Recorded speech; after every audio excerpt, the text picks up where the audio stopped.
Victory media کے تمام ناظرین و سامعین کی خدمت میں ہارون تنوری کا آداب۔ کورونا کے وائرل ہوتے ہی پرنٹ و الیکٹرانک میڈیا، سوشل میڈیا پر اب صرف یہ موضوع زیر بحث ہے کہ آج کورونا وائرس کے موضوع آپ سے اور آپ کے شہر کے بارے میں اپنے کچھ خیالات کا اظہار کرنا چاہتا ہوں۔ ایبٹ فوارہ چوک سے لے کر ایبٹ پبلک سکول تک شارع ریشم جو ہے، جو گلگت بلتستان تک یہ شارع جاتی ہے، ہمارے پورے ایک پٹی ہے، ہماری ایک راستہ ہے جو گلگت بلتستان سے ہمیں ملاتا ہے۔ افسوس کا مقام یہ ہے کہ شارع ریشم کے دونوں اطراف فوارہ چوک سے لے کر ایبٹ پبلک سکول تک تجاوزات کی اتنی بھرمار ہے جس کو ریموو نہیں کیا جا سکا۔ اگر ماضی میں کچھ اس حوالے سے ایک اللہ پاک ان کو جوار رحمت میں جگہ دے، ڈپٹی کمشنر سوات جو ادھر اسسٹنٹ کمشنر تھے اسامہ وڑائچ، انہوں نے اس کے حوالے سے ایک گرینڈ آپریشن بھی شروع کیا گیا تھا جو کہ ابھی تک تعطل کا شکار ہے۔ انہوں نے آپریشن تو مکمل کر دیا تھا، مگر افسوس یہ ہے کہ ہمارے دیگر حکومتی ادارے اس کو پراپر نہیں رکھ سکے، اس کے اوپر پراپر ابھی تک وہ الیکٹریسٹی کے جو بڑے بڑے پول ہیں وہ وہیں پڑے ہیں، ٹیلی فون کے جو پول ہیں وہ وہیں پڑے ہیں، اور جو نالوں کے اوپر تھوڑی اس وقت رنوویشن کی گئی تھی، نالوں کو بنایا گیا تھا، ان کی صفائی ستھرائی کی گئی تھی، وہ بھی ابھی بھر چکے ہیں۔ اگر یہ دیکھا جائے، آج 3 رمضان المبارک ہے، آج تھوڑی سی بارش ہوئی ہے، تھوڑی سی بارش سے پورا روڈ جو ہے وہ پانی کا تالاب کا منظر جو ہے پیش کر رہا تھا۔ یہ حکومتی نااہلی کی وجہ سے حکومتی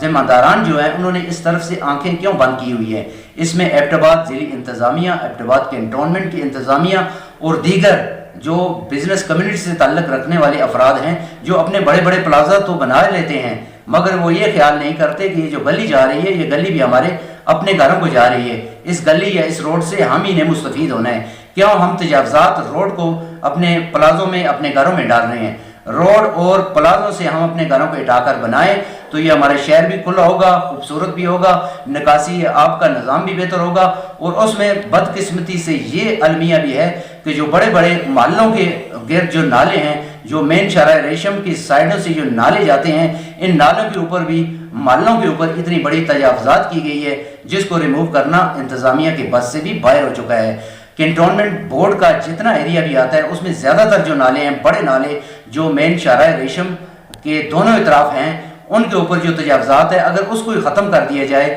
تو یہ تالاب جو ہے یہ بننا بند ہو جائے گا، شہر صاف ہو جائے گا، شہر میں کبھی کچرا، گندگی اور پانی جو ہے وہ روڈوں کے اوپر نہیں آئے گا۔ ابھی المیہ یہ ہے کہ تھوڑی سی بارش ہوتی ہے، تھوڑی سی بارش میں جو پورا پانی ہے، پورے گندے نالوں کا پانی ہے، وہ روڈوں کے اوپر آ جاتا ہے، کاروباری مراکز جو دکانات ہیں ان میں آ جاتا ہے، لوگوں کے گھروں میں چلا جاتا ہے۔ پھر اس کے حوالے سے حکومت جو ہے وہ دعوے کرتے رہتے ہیں کہ ہم نے اس کے لیے اتنے فنڈ رکھے ہیں۔ آیا یہ جو فنڈ ہر سال مونسون کی بارشیں جس وقت سٹارٹ ہوتی ہیں تو اس وقت یہ جو فنڈ 50 لاکھ یا 1 کروڑ روپے کے فنڈ نالوں کی صفائی کے لیے رکھے جاتے ہیں، اگر ان 5 سالوں کے فنڈ کو ایک جگہ اکٹھا کر کے اس مکمل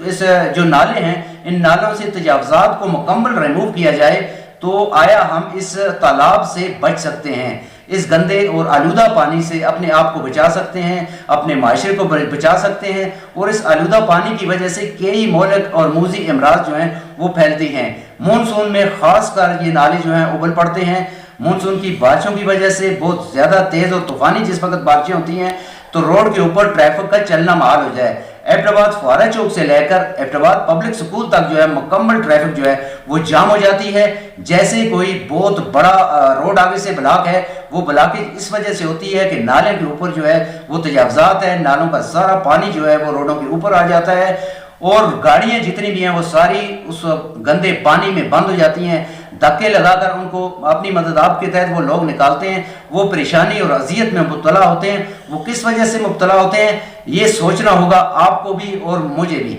ہمیں اس شہر کو خوبصورت بنانا ہے، اور جیسا کہ یہ شہر خوبصورت تھا، اور اس شہر کے بانی میجر جیمز ایبٹ کی وہ نظم جو ایبٹ شہر کی خوبصورتی کو بیان کرتی تھی، شاید آج وہ کتابوں میں کہیں دفن ہو چکی ہے۔ یہ شہر خوبصورت تھا، یہ اپنی مثال آپ تھا، اور اس میں جتنی گندگی اور جتنے یہ مسائل ہیں اس کے حل کے لیے اور اس کے اسباب کے لیے تمام شہریوں کو مل کر آواز اٹھانا ہوگی، اور بطور شہری بھی اپنی ذمہ داری کا احساس کرتے ہوئے